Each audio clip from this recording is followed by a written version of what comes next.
Okay, this says to use a t-test, but you need to understand it's not always going to tell you that.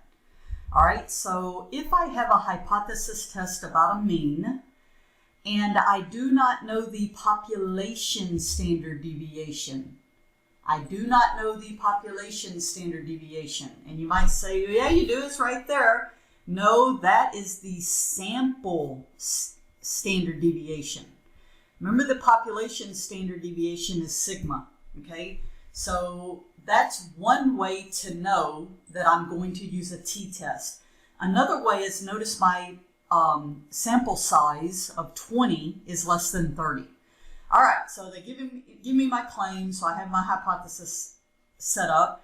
It says, what is the value of the test statistic? Now, of course, I can do my t equals my sample mean minus my population mean divided by the sample standard deviation over the square root of my sample size. What was all that?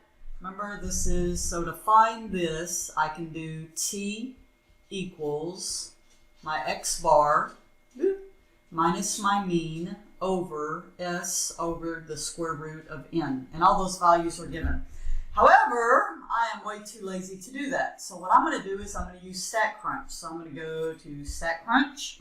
And even if StatCrunch is not available, you can always just open the app straight. Okay, meaning that you can just go straight to the actual app. But let's see what I have here. So I have stat. I know it's a T, a one sample with summary. They didn't give me any data. And so I put in my sample mean, which is 7700, standard deviation 420, sample size 20. Now this has to match this right here. So 7900, here my dog's paws, he needs his nails clipped. And this is the alternative, so it looks like everything is matched there. I hit compute and I get my t-stat of negative 2.13 rounded. Negative 2.13 rounded.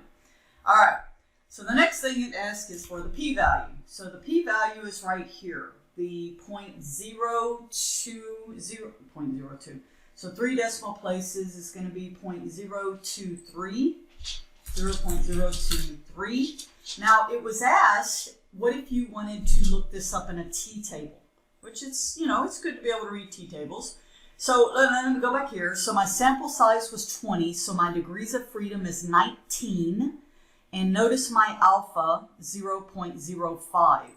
The only part you have to be careful of, okay, with the t-table is you cannot directly get p-values.